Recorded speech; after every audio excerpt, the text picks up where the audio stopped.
నమస్తే. Welcome to our channel. నేను మిషాల్ని. కేసుల మీద కేసులు వెంటాడుతున్నాయా అంటే అవుననే సమాధానం వస్తుంది. ఇంతకీ ఎవరి గురించి చెప్తున్నాను అనుకుంటున్నారా? వైసీపీ నేత వల్లంనేని వంశీ గతంలో జైలుకి వెళ్ళి కూడా వచ్చారు. మళ్ళీ ఇప్పుడు జైలుకి వెళ్తారా? అసలు అజ్ఞాతంలోనే ఉన్నారు. ఇక అజ్ఞాతంలో నుంచి బయటకు వచ్చే అవకాశం ఇప్పుడు ఉందా?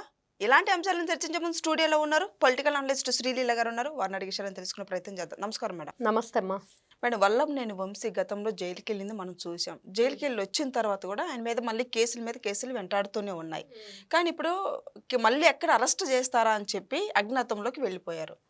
మరి ఇప్పుడు అజ్ఞాతంలో నుంచి బయటకు వచ్చే అవకాశం ఉందంటారా? ఏమంటారు మేడం? కనపడట్లేదు వల్లభనేని వంశీ అనేది వినిపిస్తుంది. అవును. ఎక్కడికి వెళ్ళాడు? అంతకుముందు అన్నారు మమ్మల్ని ఎవరినైనా ఒక్కరిని టచ్ చేయండి అని. ఈరోజు సెర్చ్ చేయాల్సి వస్తుంది వీళ్ళ గురించి. అంటే వీళ్ళ ఆలోచన విధానం, వీళ్ళు ప్రవర్తించిన తీరు, వీళ్ళ మాటలు, ముఖ్యంగా ఆ మాటలే వీళ్ళకి ఇట్లాంటి తిప్పలు తెచ్చిపెట్టినాయి ఈ రోజున.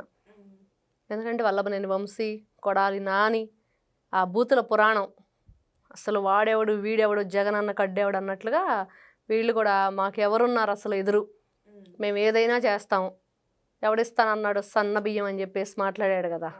అలాగా ఇతను కూడా చాలా మాటలు మాట్లాడాడు. ఇష్టానుసారంగా అసలు అవి వినే మాటలు కాదు, చెప్పుకునే కాదు. అసెంబ్లీ సాక్షిగా ఇంకా తర్వాత పార్టీ ఆఫీస్ మీద దాడి చేయటం, దానిలో ఎవరు నిందితులు అనేది తెలిస్తే దానికి సంబంధించిన వ్యక్తులను వీళ్ళు కిడ్నాప్ చేసి సత్యవర్ధన్ మరి అతను ఏం చేశాడంటే చక్కగా భుజం మీద చేసుకుని ఇంటికి తీసుకువెళ్ళాడు. సీసీ కెమెరా ఫుటేజెస్ చూపించిన పోలీసులకేమో అతనే సత్యవర్ధన్ అని నాకు తెలియదు అని చెప్పాడు. మరి అది వీళ్ళు తెలీదు, గుర్తులేదు, మర్చిపోయా. 3 ఫోన్లు ఉన్నాయి, 3 కార్లు ఉన్నాయి. మరి ఏం చేసావంటే కార్ల నెంబర్లు కూడా గుర్తులేవు వల్లభనేని వంశీకి. ఈ రోజున అసలు మనిషే కనిపించట్లేదు. అంటే కొత్తగా అతని మీద అటెంప్ట్ మర్డర్ కేసు ఏదో నమోదయ్యింది, మరి దానికనే కనిపించట్లేదని ఒకటి. ఆ కేసు ఏంటి, ఆ వివరాలు ఏంటనేది తెలియదు. తర్వాత గతంలో ఈ భూములు కబ్జాలు చేయటం, వాటిని మరి వేరే వాళ్ళకి రాసిన ఏదైతే అగ్రిమెంట్లు లాంటివి కానీ ఏదైనా సరే నకిలీ పత్రాలు జారీ చేయటం, వాళ్ళకి ఆ భూములకు సంబంధించిన నకిలీ పత్రాలతోటి వాళ్ళకి భూములు, తీరా ఇప్పుడు వాళ్ళ భూములు వాళ్ళవి కాదు. మరి అమ్మింది ఎవరు, కొనుగోలు చేసింది ఎవరు, ఆ నకిలీ పత్రాలు సృష్టించింది ఎవరు? మరి ఆయన నియోజకవర్గంలో అలా చెప్పుకుంటూ పోతే గన్నవరంలో మరి ఇతని గురించి చాలా కథలు వినపడుతున్నాయి. అందుకని ఈ రోజున పారిపోయాడా. మరి ఒకవైపు పేరుని నాని, ఇంకొక వైపు కొడాలి నాని, ఇక్కడ వల్లభనేని వంశీ, అసలు మహానుభావులు ఉన్నారా బాబు వైఎస్ఆర్సీపీ పార్టీలు అని చెప్పుకుంటున్నారు. ఆయన కూడా అంతేగా పేరుని నాని, నైట్కి నైటే రప్ప రప్ప వేసేయండి అంటాడు. పొద్దున్నే ఏం తెలియనట్టు వెళ్ళి పరామర్శించాలంటే ఎంత బాగా చెప్పాడు మహానుభావుడు. బాగా జగన్మోహన్ రెడ్డికి తగ్గ వ్యక్తి, అందుకనే ఇచ్చాడు మంత్రి పదవి. ఓరికి ఇవ్వలేదు. పందికొక్కులు బియ్యం తిన్నాయి అంటే ఓరికి తింటాయా? మరి ఆయన పదవి ఇచ్చింది కాబట్టి ఇదనే వచ్చి. మరి ఇట్లాంటి వ్యక్తులు, వీళ్ళ ఆలోచన విధానం, వీళ్ళు మాట్లాడుతున్న తీరు ఈ రోజున ఆంధ్రప్రదేశ్ అభివృద్ధిని అడ్డుకోవటంలో వీళ్ళందరూ కూడా ప్రధాన భూమిక పోషిస్తున్నారు. ఇంకా కొడాలి నాని గురించి చెప్పుకునేది ఏముంది, మామూలుగా మాట్లాడతాడా? ఇంకా బూతుల పురాణం, ఆయన డ్రైనేజీ కంపు కొడతా ఉండిద్దా నోరు ఎప్పుడు. కొడాలి నానేనా అరెస్ట్ కాబోయేదంటే ఏమంటారు? చాలా రోజుల నుంచి వింటున్నాం, కానీ అవ్వట్లేదు అనేది కూడా ప్రజలు చాలా అసంతృప్తిగా ఉన్నారు. కానీ జరిగితే బాగుండని చెప్పి అయితే ఖచ్చితంగా కోరుకుంటున్నారు. కాబట్టి నిజంగా అతను అంటే ఈ రోజున అంటే లోకేష్ గారు చెప్పారు కదా, ఇప్పటికే అయింది 3 పేజీలు, ఇంకా చాలా పేజీలు ఉన్నాయి కదా అని. ఈ పేజీల్లో ఇంకా రాబోతున్నారంటారా మేడం? అంటే ఇక్కడ కూటమి ప్రభుత్వం ఏం చేస్తుందంటే అభివృద్ధి ధ్యేయంగా వెళుతుంది. వీళ్ళ అరాచకాలు చేసిన ఈ గతంలో ఉన్నాయి, కాకపోతే దానికి కూడా ఒక సమయం, సందర్భం, ఏ టైంలో ఎవరిని ఎలా అరెస్ట్ చేయాలో, ముహూర్తం ఎలా ఫిక్స్ చేయాలో బాగా తెలుసు బాయ్ అని చెప్పాడు కదా నిన్న నారా లోకేష్ గారు. అంతే, వాళ్ళకి ఆ టైం ఫిక్స్ చేశారు. ఖచ్చితంగా అరెస్ట్ అవ్వటం మాత్రం ఖాయం. అందుకని నక్కి నక్కి ఎక్కడో ఉంటున్నారు వీళ్ళు, బయటకు రావట్లా, నోర్లు లేవట్లా. ఇప్పుడు తిట్టమను బూతులు, ఇప్పుడు మాట్లాడమను, ఆ ప్రగల్భాలు పలకమను, ఇప్పుడు ఏమను విజిల్స్, లేకపోతే వీళ్ళు చేసే పనులు గతంలో తొడగొట్టడాలు, మేసం మెలేటాలు, వాడు వీడు అని చెప్పి మాట్లాడటం, నోటికి ఏదొస్తే అది, ఎంత మాట పడితే అంత మాట, తాటాకు చప్పుళ్ళని, ఉడత ఊపుళ్ళని చాలా మాట్లాడాడు వల్లభనేని వంశీ. ఈ పిచ్చి మాటలు మాట్లాడేటప్పుడు ఇలాంటివన్నీ కూడా ఇప్పుడు మాట్లాడితే బాగుంటుంది కదా. నిజంగా మీరు ధైర్యవంతులు, ప్రజల కోసమే మాట్లాడారు, మంచి వ్యక్తులు, అసలు ఏ తప్పు చేయలేదు, సత్యహరిశ్చంద్రుడు వీళ్ళే ఉన్నారు తర్వాత అబద్ధం ఆడకుండా అన్నట్లు మీరుంటే మరి ఈ రోజున బయటకు వచ్చి ఎందుకు మాట్లాడలేదు? ఎందుకు భయపడుతున్నారు? కుటుంబ ప్రభుత్వం ఏం అక్రమంగా అరెస్ట్ చేయట్లేదే, అక్రమాలు ఏదైతే చేశారో వాళ్ళనే చేస్తుంది.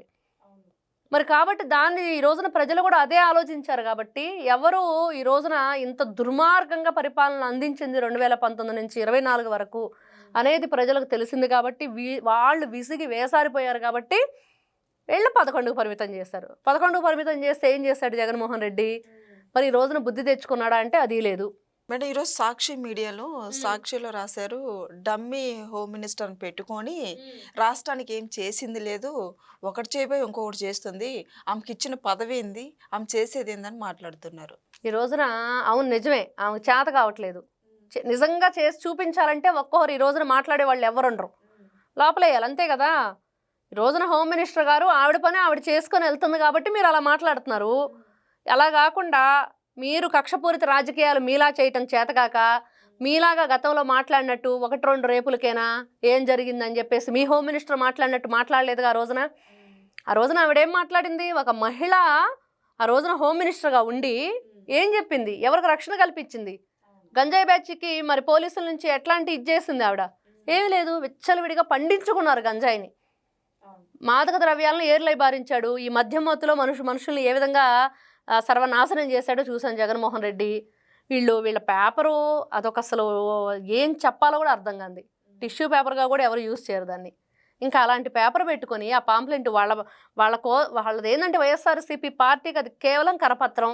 ఆ పాంప్లెంట్ పెట్టుకొని వాళ్ళు బ్రతుకుతున్నారు. వేరే అంతకుముందు గతంలో వాళ్ళు అధికారంలో ఉన్నప్పుడు ఈ ఎవరైతే వాలంటీర్ల ద్వారా దానికి సంబంధించిన అందరూ కూడా నా పేపర్ ఖచ్చితంగా కొనాలి, మీరు ఇంతమందికి రోజు ఈ పేపర్ వేయించాలని చెప్పి టార్గెట్లు పెట్టడం, లేదా శాలరీలు ఇవ్వరని చెప్పడం చాలా చేశారు వీళ్ళ కథలు. మరి ఈ రోజున హోమ్ మినిస్టర్ గారి గురించి మాట్లాడేటప్పుడు జగన్మోహన్ రెడ్డి గారు అధికారంలో ఉన్నప్పుడు ఆయన హోమ్ మినిస్టర్గా ఎవరు నియమించారు, ఆ నియమించిన వ్యక్తులు ఏ విధంగా పనిచేశారు, ఐఏఎస్లు ఐపీఎస్లు ఈ రోజున చేతులు కట్టుకొని చేతులకు బేడీలు వేయించుకొని మరి పోలీస్ స్టేషన్లో వాళ్ళు కింద స్థాయి వ్యక్తుల చేత సెల్యూట్ చేయించుకునే పరిస్థితిలో ఉండవలసిన వాళ్ళు సెల్లో నిలబడ్డారు. అది వాళ్ళ ఘనత. ఆడపిల్లల్ని ఇతర రాష్ట్రాల నుంచి కిడ్నాప్ చేసి తీసుకురావటం, పోలీసుల్ని బట్టలోడు తీస్తారని జగన్మోహన్ రెడ్డి మాట్లాడటం, ఆ మాటలు మాట్లాడిన వెంటనే అరెస్ట్ అయిపోవటం నిజంగా తప్పు హోమ్ మినిస్టర్ గారిది. మీలాగా మరి పోలీసుల్ని, పోలీస్ వ్యవస్థని, పోలీసు జాగిలాలకు సంబంధించి కూడా మీరు దాంట్లో ఎంత కొట్టేశారనేది ఈ రోజున లెక్కలు వచ్చినాయి. అసలు అక్కడ పోలీస్ స్టేషన్లకు మరమ్మతులు లేవు. ఏదైతే పోలీసు వెహికల్కి మరి ఎక్కడా కూడా సర్వీస్ లేదు, సర్వీసింగ్ చేయించాల, సరైన డీజిల్ లేదు, పెట్రోల్ లేదు, ఆ ఫుడ్ లేదు ఆ జాగిలాలకి. ఇప్పుడు డాగ్స్ ఉంటాయి, మరి ఆ స్క్వాడ్స్ ఉంటారు, మంచి మంచి బ్రీడు వాటిని తీసుకొచ్చేసి వాటికి మంచి తర్ఫీదు ఇచ్చి పెంచుతారు. మరి అదేం చేయాలో జగన్మోహన్ రెడ్డి గారి టైంలో శుభ్రంగా వాటి ఫుడ్లో కూడా కొట్టేశారు. ఇంకా ఏ విధంగా వీళ్ళ చూడాలి. తిరుమల దేవస్థానంలో ఏం చేశారు? తిరుపతిలో గోవులకు పెట్టే దానాలో కొట్టేశారు. ఇక్కడేమో కుక్కలు ఏదైతే పోలీస్ డాగ్స్ ఉంటాయో వాటికి పెట్టే ఫుడ్ కూడా వీళ్ళు దాంట్లో కూడా డబ్బులు వెనకేసుకున్నారంటే వీళ్ళు హోమ్ మినిస్టర్ గారి గురించి, వీళ్ళు సీఎం గురించి, వీళ్ళు డిప్యూటీ సీఎం గురించి, మంత్రి నారా లోకేష్ గారి గురించి, ఆంధ్రప్రదేశ్ గురించి మాట్లాడటం ఆంధ్రప్రదేశ్ ప్రజలు చేసుకున్న కర్మ. ఈరోజు ఎదురు తిరిగి మాట్లాడాలా, అడగాల. ఈ 11 మందిని ఎప్పుడు సస్పెండ్ చేస్తారో చెప్పండి. ఫస్ట్ మీరు అసెంబ్లీకి ఎందుకు రారో చెప్పండి. మీ నియోజకవర్గాలకు మీరేం వరగబెట్టారో చెప్పండి.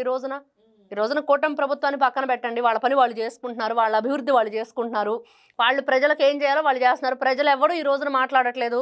మీ బాధ ఏంటి, మీకు వచ్చిన నష్టం ఏంటి, ఈ రోజున మీ ప్రాబ్లం ఏంటో చెప్తే దాన్ని బట్టి తర్వాత నెక్స్ట్ ఏంటనేది ఆలోచించవచ్చు.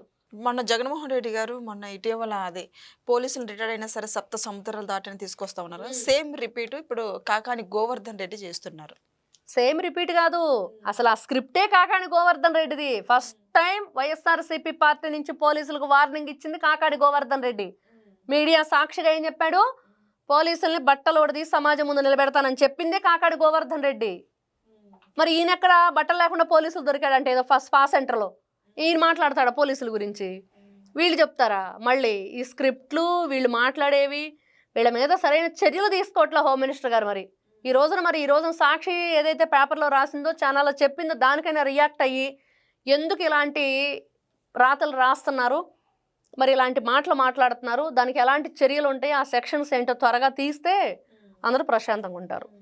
మేడం మనం స్టార్టింగ్లో చెప్పాం వల్లంనేని వంశీ మరి ఇప్పుడు ఇంకెప్పుడు అరెస్ట్ అవుతారంటే ఏం చెప్తారు మేడం? ఇక్కడ ఒకటేనమ్మా, ఆయన ఈ రోజున కనీసం కోర్టు హాజరు అవ్వట్లేదు. గతంలో ఉన్న కేసులు బెయిల్ మీద బయట తిరుగుతున్నాడు కదా, మరి దానికి సంబంధించి నువ్వు ప్రతి వారం పోలీస్ స్టేషన్కి వచ్చి సంతకం పెట్టాలన్నా కూడా ఈరోజు పెట్టని పరిస్థితి.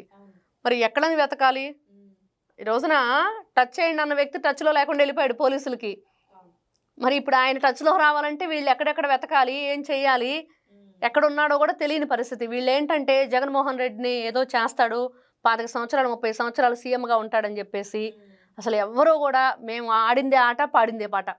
ఎవరైనా ఎదురు తిరిగి మా గురించి మాట్లాడితే వాళ్ళకి అదే. ఈరోజు నారా చంద్రబాబు నాయుడు గారు ఏం చెప్తున్నారు, ఎవరైనా సరే ఆడపిల్లలకు అన్యాయం చేసినా ఆడపిల్లల్ని ఇబ్బంది పెట్టినా వాళ్ళకి అదే ఆఖరి రోజు. అంటే వీళ్ళు ఏం చేశారంటే వైఎస్ఆర్సీపీ పార్టీ వాళ్ళు మా గురించి ఎవరైనా మాట్లాడి మాకు అడ్డు చెప్తే వాళ్ళకి అదే ఆఖరి రోజు అన్నట్లు వాళ్ళ పరిపాలన కొనసాగింది. ఈ రోజునేమో ఎప్పుడు అరెస్ట్ అవుతామని చెప్పి భయంతో బిక్కుమంటూ బ్రతుకుతున్నారు. ఎప్పుడు అరెస్ట్ అవుతాడనేది మనకు తెలియదు, కానీ కరెక్ట్గా ఇప్పుడు మాత్రం ఆయన ఎవరికి కూడా పోలీసు డిపార్ట్మెంట్కి సరైన అతని నుంచి ఇన్ఫర్మేషన్ లేదు, మాకు ఇక్కడ అటెండ్ అవ్వట్లేదు అనేది మాత్రం బయటకు వచ్చింది. అందరూ దీని మీద అయితే బాగా చర్చ అయితే నడుస్తుంది. Thank you madam. నమస్తే అమ్మా.